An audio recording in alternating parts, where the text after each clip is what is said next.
नमस्कार दर्शकों, आप सभी का बहुत बहुत स्वागत है हिंद किसान में। मैं हूं आपके साथ अनिका आर्यन और आज हमारे साथ खास मेहमान मौजूद हैं। हमारे साथ हैं युद्धवीर सिंह जी, जो कि मेंबर हैं संयुक्त किसान मोर्चा के, और इनका जो और भी इंट्रोडक्शन है तो वो है नेशनल सेक्रेटरी भारतीय किसान यूनियन के और Indian coordination committee of farmers movement यानी ICCFM। आपका बहुत बहुत स्वागत है युद्धवीर जी। नमस्कार। नमस्कार। 15 जनवरी की तारीख, फिर से कृषि कानून पर वार्ता, 9वें दौर की वार्ता एक बार फिर से विफल रही, बेनतीजा रही। नई तारीख एक बार फिर से मिल गई। आपको क्या लग रहा है, ये एक तरह का खेल चल रहा है तारीख पर तारीख, मगर दूसरी तरफ जो कृषि मंत्री हैं वो ये भी कह रहे हैं कि हमारी सहानुभूति है, हम चिंतित हैं कि बॉर्डर पर जो महिलाएं हैं, बुजुर्ग हैं, इतनी ठिठुरती ठंड में हैं, हमारी संवेदनाएं हैं उनको लेकर। फिर क्या कारण है कि इस पर फैसला नहीं लिया जा सकता है और क्या मजबूरी है सरकार की? देखिए, ये आंदोलन जो है शुरू से ही सरकार का जो रवैया रहा है वो निराशाजनक है। सरकार ने कभी भी गंभीरता से किसान को समझाई नहीं। सरकार ये मानती है कि ये तो क्षेत्र विशेष के किसान है। आज तक सरकार ये स्वीकार नहीं कर पा रही है कि कोई राष्ट्रीय आंदोलन है। उसको क्षेत्र विशेष का आंदोलन मान के और नकारने का, अवॉइड करने का, लंबा खींचने का कि लोग परेशान होकर लौट जाएंगे, ये रणनीति सरकार शुरू से अपनाती रही है। कभी भी सरकार ने ना आंदोलन को गंभीरता से लिया है, न किसानों की मांगों को गंभीरता से लिया है। और जब तक सरकार का मन नहीं बनेगा, जब तक सरकार स्वीकार नहीं करेगी कि ये राष्ट्रीय मुद्दा है, तमाम देश के किसान, आज हो सकता है किसी प्रदेश के किसान या नहीं है, उसके पीछे ये जो कोविड है, जो पैसेंजर ट्रेन बंद है, दिल्ली नहीं आ रही है, जिस तरह का दिल्ली का मौसम है, नवंबर दिसंबर जनवरी का मौसम है, और जिस तरह का ये वातावरण रहा, उसको देखते हुए दक्षिण भारत का किसान उत्तर भारत में सर्दी के मौसम में नहीं आता। ऊपर से कोविड का हो गया, ट्रेनों का बंद होना हो गया। इन बातों को वो ये मान रहे हैं कि कहीं ना कहीं उन किसानों की हाजिरी नहीं है, और हाजिरी नहीं है तो ये जो किसान आंदोलन है जी, ये अपने आप में इसको वो गंभीरता से ले नहीं रहे हैं। युद्धवीर जी, आपको रिक्वेस्ट करूंगी, आपका वीडियो चला गया है, एक बार आप वो बटन एक बार फिर से दबा दें ताकि आपका वीडियो आ जाए। हाँ, ठीक। जी जी जी, तो आप ये कह रहे हैं कि किसी वो कहीं जी जी कोविड की वजह से ट्रेन की किसान दिक्कत है, ठंड है, दूरियां भी हैं। अगर बिहार और दक्षिण भारत के किसान से ये उम्मीद की जाए तो ये बताएं कि क्या ये किसान जो यहाँ जो सारे किसान हैं, चाहे वो दक्षिण भारत की बात करें या बिहार या दूर दराज के जो राज्य हैं, उड़ीसा, वहां पर क्या स्थिति है? वहां से भी सुन रहे हैं कि दिल्ली कूच कर रहे हैं किसान, और क्या ये अपनी अपनी जगह भी मोर्चाबंदी कर रहे हैं? किस तरह का माहौल है आपके पास? किस तरह की रिपोर्ट्स आ रही हैं?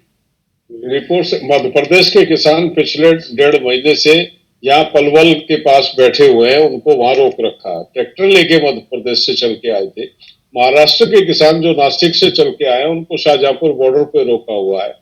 बंगाल के किसान, उड़ीसा के किसान, केरल के किसान, तमाम प्रदेशों के किसान, वहां से लाखों किसान आने की पोजीशन में, क्योंकि पैसेंजर ट्रेन नहीं चल रही है और बिना रिजर्वेशन का कोई भी रेलगाड़ी वो चल रही है जिसमें आप रिजर्वेशन करा के ही आ सकते हैं। किसान तो बेचारा पैसेंजर ट्रेनों में सफर करता है, वो ट्रेन में नहीं है, उतनी संख्या में आना संभव नहीं है। और नजदीक के राज्यों के जो किसान हैं, जो ट्रैक्टर से संभव है, अपने साधनों से जिनका आना संभव है, वो आ पाते हैं। अब तमिलनाडु के जो साथी हमारे आते हैं, वो एक आदमी का आने का 20,000 रुपए का खर्चा होता है। अगर किसान की इतना सामर्थ्य और क्षमता होती 20,000 रुपए दिल्ली आने के खर्च सके, तो ये लड़ाई नहीं होती। वो 20,000 रुपए है नहीं उसके पास, इसलिए वो नहीं आ पा रहा। लेकिन तमिलनाडु में निरंतर आंदोलन है, कर्नाटक में आंदोलन है, केरला में बहुत बड़े स्तर पे जो है इस समर्थन में लेकर रैलियां निकल रही है, ट्रैक्टर रैली है, धरने हैं, प्रदर्शन है। महाराष्ट्र में, बॉम्बे में बड़ा प्रदर्शन हुआ था, जिले स्तर पे धरने चले हुए हैं। इसी तरह बिहार में आपने देखा था पीछे किस तरह से लाठीचार्ज करके उन किसानों को पूरी तरह पीटा गया था। कोई राज्य बचा नहीं है जहाँ पे। भोपाल में किसानों को अरेस्ट किया इन्होंने जब वो प्रदर्शन करने जा रहे थे। अभी हमारा महाराष्ट्र से 2000 आदमियों का एक जत्था और पहुंचा है वहां पे। युद्धवीर जी, तमाम कहीं ना कहीं जो आम जनता है, जब हम उनसे बातचीत करते हैं, खासतौर से जो शहरी जनता है, अभी भी क्योंकि कहीं ना कहीं मीडिया में भी इस तरह से उस तरह की विजुअल्स नहीं दिखाए जा रहे हैं, एक जो कंसिस्टेंसी होनी चाहिए वो नहीं दिखाई दे रही है। और हमने कृषि मंत्री को भी ये बोलते सुना कि केवल 2-3 राज्यों के ही किसानों के प्रतिनिधि आए हुए हैं। आपको क्या लगता है कि ये एक तरह से पूरा मैनेज किया जा रहा है, जो सच्चाई है वो सामने ना निकले, दिखाई ना दे? क्या पूरा नैरेटिव बिल्डअप करने की कोशिश है, या वाकई सरकार इस आंदोलन को कम आंक रही है अभी तक? नहीं, ऐसा देश को गुमराह किया जा रहा है। देश में ये मैसेज दिया जा रहा है कि ये तो पंजाब, हरियाणा और कुछ पश्चिमी उत्तर प्रदेश के किसान हैं जो इस आंदोलन को चला रहे हैं।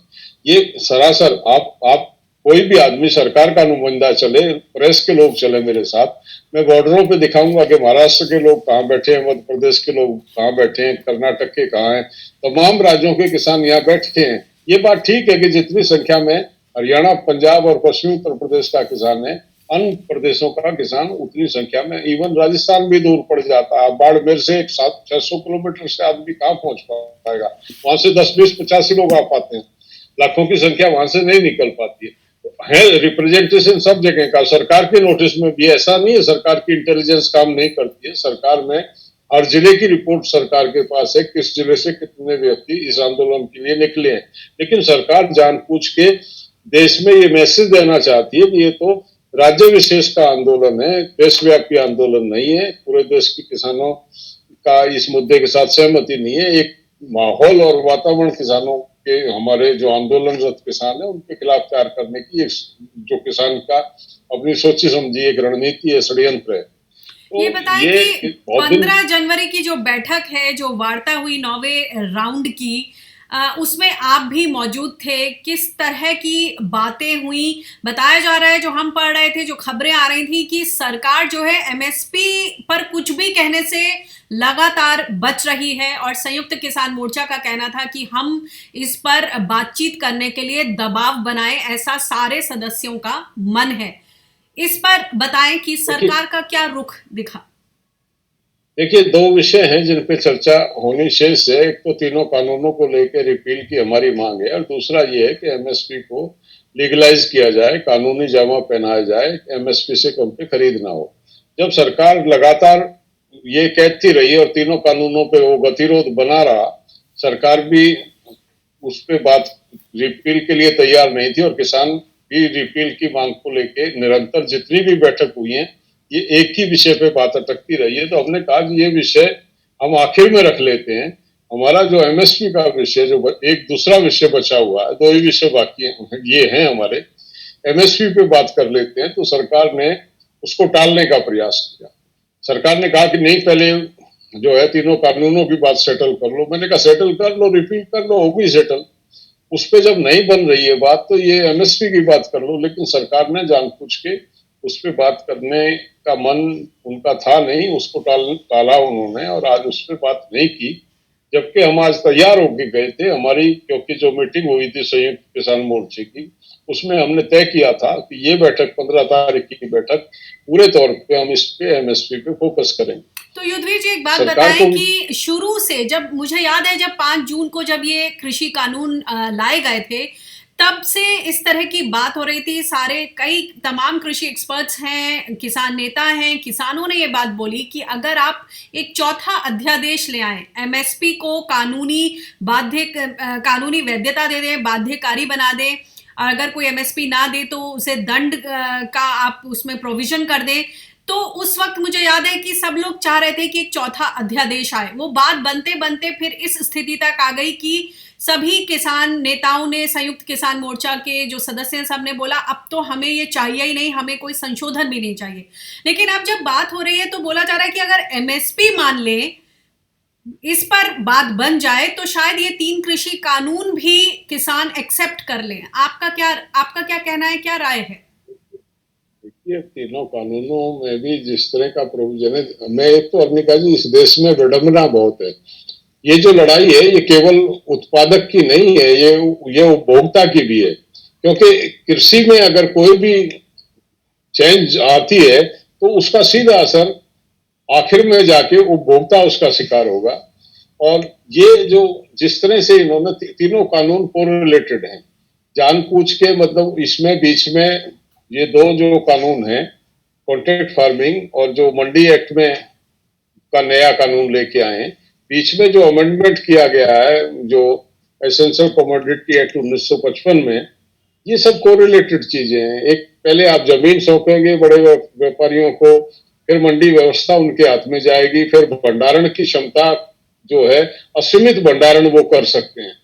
उससे जो अल्टीमेटली किसका शिकार करेंगे, उपभोक्ता का शिकार करेंगे। हम किसान संगठन के लोग ये कह रहे हैं कि आज हम लड़ रहे हैं, ठीक है, हमको बर्बाद किया जाएगा, हम पहले शिकार होंगे इस सारी व्यवस्था के, लेकिन उसका आखिरी शिकार उपभोक्ता होगा।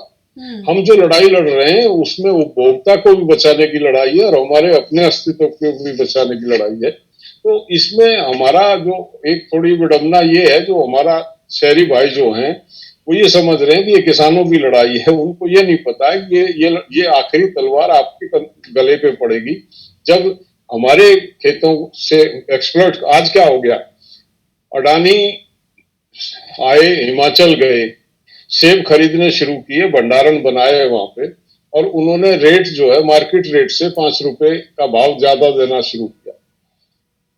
3 साल में जो लोकल जो छोटा व्यापारी था जिसका भंडारण क्षमता कम थी, वो उस रेट पे कंपटीशन नहीं कर पाया और 3 साल में उन्होंने करीब करीब लोगों को वहां से समाप्त कर दिया, लोकल जो सेटअप था।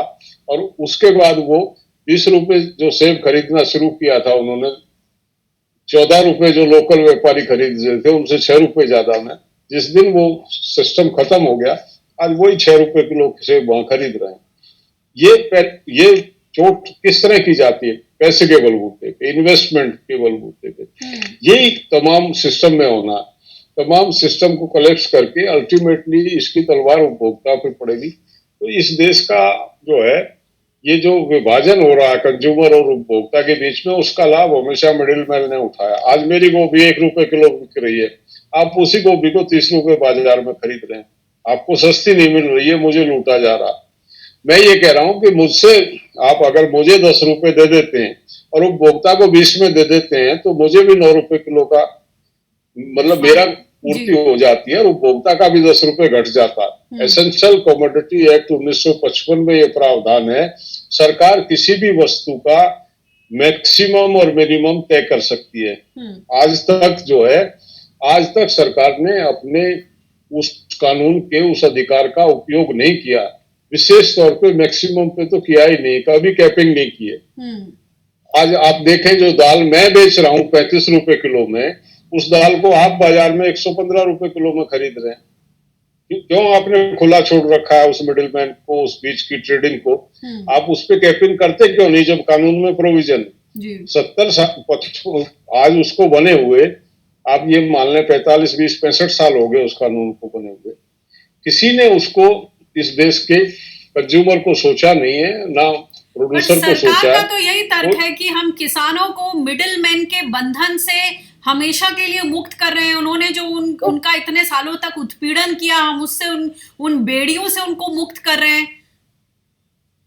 बेसिक हमारा वही कंसेप्ट है, और हम तो मिनिमम की नहीं, हम तो मैक्सिमम पे भी कहते हैं कि कैपिंग जो है वो मैक्सिमम पे भी, जो प्रोविजन है कंज्यूमर एक्ट में, जो प्रोविजन है 1955 के में कि आप नीचे की लिमिट भी तय करो और ऊपर की लिमिट भी तय करो, जिससे दोनों बचे हैं, प्रोड्यूसर और कंज्यूमर दोनों को लाभ हो और मिडिल मैन का अनाप शनाप जो लूट है बाजार की वो समाप्त हो। वो लड़ाई है हमारी। पर सरकार तो यहाँ अपना पूरी तरह से कंट्रोल ही खत्म करने की बात कर रही है, किसी तरह की मॉनिटरिंग नहीं होगी। उसी की वजह से तो किसान इतने आशंकित हैं, क्योंकि जो विकास का मॉडल है वो तो किसान भी चाहते हैं, मगर जो ये मॉनिटरिंग पूरी तरह से खत्म हो जाएगी। कहीं आपने देखा है किसी देश में कि इस तरह से फ्री इकोनॉमी, मार्केट इकोनॉमी को इस तरह से बल दिया जा रहा हो, जहां सरकार की तरफ से पूरी तरह से अपनी जिम्मेदारियों से पल्ला झाड़ लिया गया हो? देखिए, आप यूरोप की मैं आपको बताता हूँ, उदाहरण देता हूँ। यूरोपियन यूनियन में पूरे यूरोप का एक किसान संगठन है जिसका ऑफिस है जनेवा में। पूरे यूरोप के किसानों के प्रतिनिधि वहां बैठते हैं और वो एक पूरे साल की एक एग्रीकल्चर कमोडिटी की जितनी भी है उनकी रिकमेंडेशंस वो देते हैं कि हमको आज हमारी इनपुट इतनी इंक्रीज हो गई है और आने वाली फसल को पे हमारा इतने पैसे हमको कम से कम मिलेंगे तो हम रह पाएंगे। और उस बाध्य होती है वहां की यूरोप की सरकारें, पूरे यूरोप की, एक देश की यूनियन नहीं है वो, 27 कंट्री उसमें है और 27 कंट्रियों का रेट एक जनेवा में बैठ के किसान तय कर देता है और सरकार बाध्य होती है, या तो सरकार मार्केट में वो भाव दिलवाती है या सरकार नगद सब्सिडी देके अपने किसान के लॉस को कवर करती है। हम यूरोप के कानूनों की नकल तो करते हैं, अपने यहाँ लाके उनको थोपते तो हैं। ये सब कॉन्ट्रैक्ट फार्मिंग और ये जितने भी लॉ ये एसेंशियल ये ला रहे हैं, नकल तो वहां की करके ला रहे हैं, लेकिन वहां ये नहीं देखते कि किसानों को किस तरह से फैसिलिटेट करके उनके घाटे से बचाती है वहां की सरकारें। ऐसा कभी संभव, हमने 1000 दफे इनको कहा, हम इस हिंदुस्तान में यूरोपियन मॉडल को लागू करना चाहते हैं, बहुत अच्छी बात है, करो, लेकिन यूरोप की सरकार अपने किसान को किस तरह की सुविधाएं देती है वो सुविधाएं भी तो यहाँ के किसान को दे दो। तो सरकार एक तरफ एक चीज तो हम पे थोपना चाहती है, दूसरी से बचना चाहती है, ये संभव नहीं है। या तो एग्जिस्टिंग सिस्टम जो हमारा है उसको मजबूत करके उसी हिसाब से हमको चलने दो। अगर दूसरा कोई मॉडल ला रहे हो तो उस मॉडल को कंप्लीट लेके आओ ना। जी, वहाँ और उसके एक बारे पशु में के भी मैं पीछे पढ़ रही हूँ कि अमेरिका में भी जहां इस तरह के मॉडल्स लागू हैं वहां पर भी जो सुसाइड रेट है ग्रामीण क्षेत्रों में वो बहुत ज्यादा रहा है पिछले 6-7 दशक में। जो वहां पर भी हालात हैं वो काफी खराब हुए हैं, और वो तब जब आप वहां की सरकारें भर भर के सब्सिडी देती हैं। $7 लाख बिलियन की एग्रीकल्चर सब्सिडी देने के बावजूद भी अमेरिका का किसान क्राइसिस में है। उन्होंने एक ऑर्गेनाइजेशन बनाई हुई है, फैमिली फार्म डिफेंडर ऑर्गेनाइजेशन। निरंतर किसान को समेटा जा रहा है, कंपनियां उनकी जमीनों को करीब करीब खा गई। आज अमेरिका में 1% से कम किसान है, उसकी संख्या ना के बराबर रह गई है और वो भी अपने आप को सुरक्षित महसूस नहीं कर रहा है इसी मॉडल से। जो मॉडल हमारे यहाँ लाया जा रहा है, इस मॉडल की वजह से वहां खत्म हो गई किसानी। वहां टोटल एग्रीकल्चर लेबरर्स हैं या इंडस्ट्रियल लेबरर्स हैं। और एक जैसा आपने देखा होगा, आज से 10 साल पहले स्लो डाउन आया था तो यूरोप और अमेरिका हिल गया था, हिंदुस्तान बिल्कुल इंटैक्ट था। हिंदुस्तान में पता ही नहीं चला, स्लो डाउन दुनिया में आया भी और चला गया। उस टाइम के प्रधानमंत्री से हमें वार्ता कर रहे थे मनमोहन सिंह जी से, तब हमने कहा था, मनमोहन सिंह जी आपने जो बयान दिया है कि 5% किसानों को निकाला। युद्धवीर जी, आपकी आवाज चली गई है। कि आज एग्रीकल्चर में हिंदुस्तान था, ज्यादा पॉपुलेशन एग्रीकल्चर सेक्टर में थी, तो स्लो डाउन का असर हम पे नहीं पड़ा। अगर ये देश सारा ही एग्रीकल्चर लेबरर होता या इंडस्ट्रियल लेबरर होते और स्टैग्नेशन इंडस्ट्री में आया था तो बर्बाद हो जाता। तो एग्रीकल्चर का जो मॉडल हमारे जैसे बड़े मुल्क में जो 135 करोड़ की जनसंख्या का देश है, उसमें अगर 62% जनता को हम उस रोजगार से खींचते हैं तो कभी भी स्लो डाउन की चपेट में आके ये मुल्क और इसकी इकोनॉमी बर्बाद हो सकती है। हम गुलामी के दौर में पुनः प्रवेश कर सकते हैं। तो ये बड़ा सेंसिटिव इशू है, इस पे सरकार ने आज तक किसी सरकार ने भी गंभीरता से सोचा नहीं है, क्योंकि हमें हमारे नीति निर्धारक जो अशोक गुलाटी सीएससीपी के चेयरमैन कांग्रेस के टाइम में थे, वो आज सलाहकार हैं बीजेपी के टाइम में। उनके भी आंखों के तारे थे और इनकी भी आंखों के तारे हैं। उन्हीं ने ये कमेटी ये बिलों की रिकमेंडेशन दी थी। वो ये एमएसपी को खत्म करवाना चाहते हैं देश से, वो ये एफसीआई को खत्म करना चाहते हैं, प्रोक्योरमेंट के विरोध की बात करते हैं, वो पीडीएस सिस्टम को खत्म करने की रिकमेंडेशन करते हैं। वही आज हमारे वो सरपंच बना दिए हैं, उसमें सुप्रीम कोर्ट ने एक कमेटी जो बनाई है।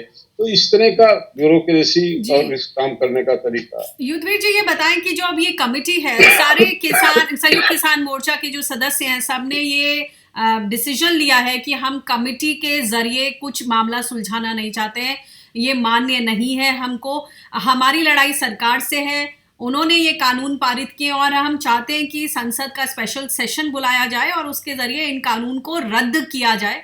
इनको टेम्पररीली जिस तरह से अबेयंस में रखा गया है या उनके अमल पर होल्ड किया गया है, इससे किसान नेता बिल्कुल राजी नहीं है। तो अब ये जो कमेटी है, इसमें से एक साहब ने इस्तीफा दे दिया है, भूपेंद्र सिंह मान ने। अनिल घनवत जी का बोला जा रहा है कि वो भी कहीं ना कहीं दबाव में है। हालांकि उन्होंने कहा है कि मैं इस्तीफा नहीं दूंगा, लेकिन मैं किसानों के पक्ष को मजबूती से रखूंगा। आपको लगता है कि जब किसानों ने इस तरह से बॉयकॉट करने का सोच लिया इस कमेटी को, तो ये कमेटी कहाँ तक पहुंच पाएगी, किस तरह के जमीनी हालात को वो देखिए, सामने रख पाएगी? इसमें दो बातें हैं। एक तो हम सुप्रीम कोर्ट में गए नहीं, ना हमारा मन था, ना हमको, हमने हमेशा से कहा कि हमने सरकार से, जैसा अभी आपने कहा, कानून सरकार ने बनाए हैं और रिपील करने का अधिकार भी संसद का है, सरकार का है। उसके लिए कोर्ट में जाने की आवश्यकता नहीं है। हम गए नहीं कोर्ट में। कोर्ट में कोई सज्जन गए होंगे और कोई कमेटी बनी, उसको जो टिप्पणी कोर्ट ने शुरू में की, उनको देख के लगा कि कहीं न्यायपालिका अपना वास्तविकता में काम कर रही है। लेकिन जिस दिन कमेटी बनी, वो बड़ा शॉकिंग था हमारे लिए। आज इंटरनेट पे हर आदमी का जन्म पत्री अवेलेबल है। कम से कम वो जज साहब हमारे एक उंगली मार के ये देख लेते कि किस आदमी की कार्यशैली कैसी है। लिखा हुआ है, अशोक गुलाटी की रिकमेंडेशन टोटल इसके फेवर में है। उसके जितना भी उन्होंने लिखा है टाइम टाइम पे, वो टोटल इनको सपोर्ट किया है। और सरकार के प्रतिनिधियों ने स्वयं माना है कि अशोक गुलाटी की रिकमेंडेशन पे कानून बनाए गए। और बाकी जो तीन हमारे मेंबर थे, भूपेंद्र मान समेत, उन तीनों के को निकालेंगे। आप गूगल पे आप सर्च कर लो, तीनों को देखेंगे तो तीनों ने चिट्ठी लिखी है सरकार को। ये कहा है कि हम इन कानूनों का समर्थन करते हैं, इन पे छेड़खानी ना की जाए। जी, किसानों की वही ये तो मांग जो है हैरानगी न्याय है से। ना युद्धवीर जी, कि सरकार ने जो, माफ कीजिएगा, सुप्रीम कोर्ट ने इस तरह की कमेटी आखिर बनाई कैसे? ये तो पूरे विश्वसनीयता पर भी सवाल खड़े कर रही है।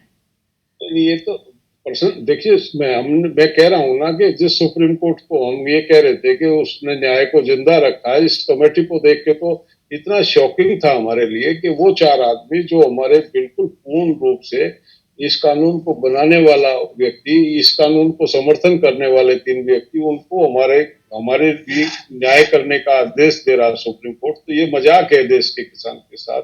पूरा देश इस बात पे हंस रहा है सुप्रीम कोर्ट के इस तो अब निर्णय ये पे। बताएं कि इस स्थिति में बात बनेगी तो बनेगी कैसे? एक तरफ सरकार नौवीं वार्ता बेनतीजा रही, अगली तारीख तय तो हो रही है, लेकिन दूसरी तरफ सुप्रीम कोर्ट ने कमेटी गठित कर दी है जिसमें किसान जाना नहीं चाहते।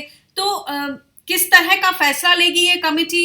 फैसला लेगी तो उसको मानेगा कौन? और इधर सरकार तारीख पर तारीख दिए जा रही है, तो आगे आप क्या राह देख रहे हैं? देखिए, अंततः फैसला तो सरकार को ही करना है, और हमारा तो सरकार से ही बार बार निवेदन भी है। और हम फिर 19 को जाएंगे, सब 19 को बुला है, आशा के साथ जाएंगे। आशा हमने छोड़ी नहीं है। उम्मीद आज नहीं तो कल सरकार की समझ में आएगा। जहां तक ये सवाल जो सरकार ने किया है कि तो कुछ राज्यों का आंदोलन है, हम आने वाले समय में सरकार को दिखा देंगे कि ये राष्ट्रीय व्यापक आंदोलन है। हम इस आंदोलन को पूरे देश में और अधिक से अधिक लोगों को दिल्ली लाने का प्रयास करेंगे। हम जाके राज्यों में निवेदन करेंगे कि सरकार भाई फिजिकली दिल्ली आपको देखना चाहती है, आपके प्रदेश में आंदोलन से काम नहीं चलेगा। आप दिल्ली चलने की तैयारी करो, पैदल जत्थे चले, अपने साधन से चलें, रेल से चलें, जैसे भी है, लेकिन हम दिल्ली के चारों तरफ सरकार को ये दिखाएंगे कि प्रत्येक राज्य का प्रतिनिधि जो है अच्छी खासी संख्या में दिल्ली में मौजूद है। ये तभी हमारी भविष्य में हो। जी। और 26 जनवरी को लेकर गणतंत्र दिवस की जिस तरह से तैयारियां हैं, जो ट्रैक्टर मार्च की बातें हो रही हैं, उसको लेकर कुछ अफवाहें भी फैल रही हैं जिसका खंडन किया है संयुक्त किसान मोर्चे की तरफ से। पूरा नोट आया है। तो किस तरह की अफवाहें फैल रही हैं और आपको क्या लग रहा है? क्योंकि लगातार जो किसान संयुक्त मोर्चा की तरफ से बात आ रही है कि ये बहुत ही पीसफुल प्रोटेस्ट रहेगा, फिर भी इस तरह की भ्रांतियां और अफवाहें क्यों? देखिए, क्या होता है कि मंदिर में जब पूजा में जाते हैं पूजा के लोग, तो जूते चोरी करने वाले भी मंदिर में पहुंचते हैं।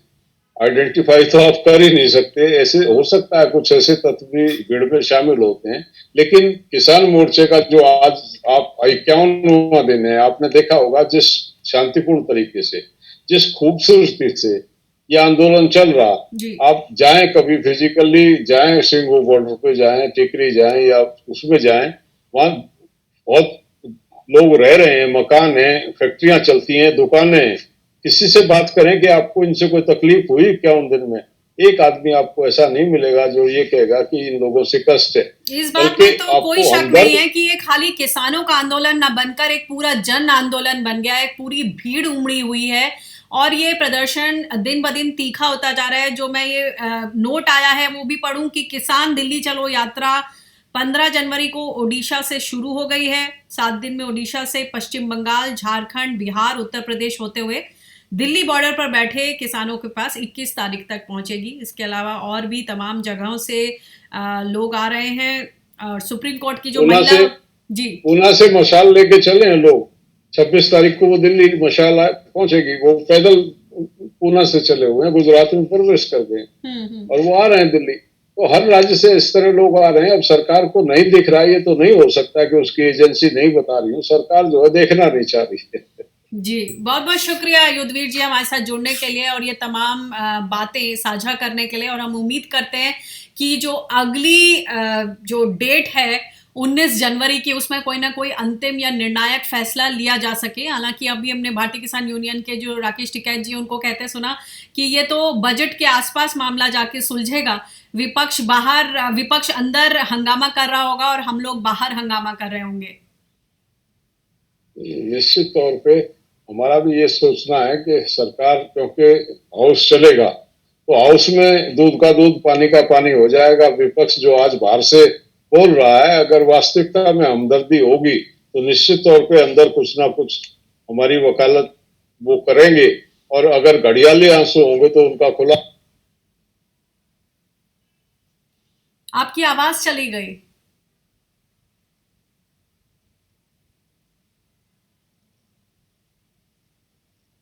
जी जी, आप बोल रहे थे कि घड़ियाली आंसू। मुझे बताएं कि थोड़ा ये अनफॉर्चुनेट सा लगता है कि जब विपक्ष हिस्सेदारी नहीं लेता इस तरह के आंदोलन में तो उस पर फतवे कसे जाते हैं।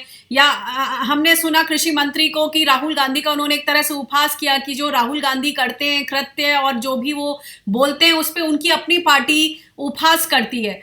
तो इस तरह के व्यक्तिगत टिप्पणी भी सुनने को मिलती है। दूसरी तरफ जब विपक्ष, जैसे आज देश भर में उन्होंने किसान अधिकार दिवस मनाया और इस आवाज को बुलंद किया, तो उस पे तरह तरह के बातें होती हैं।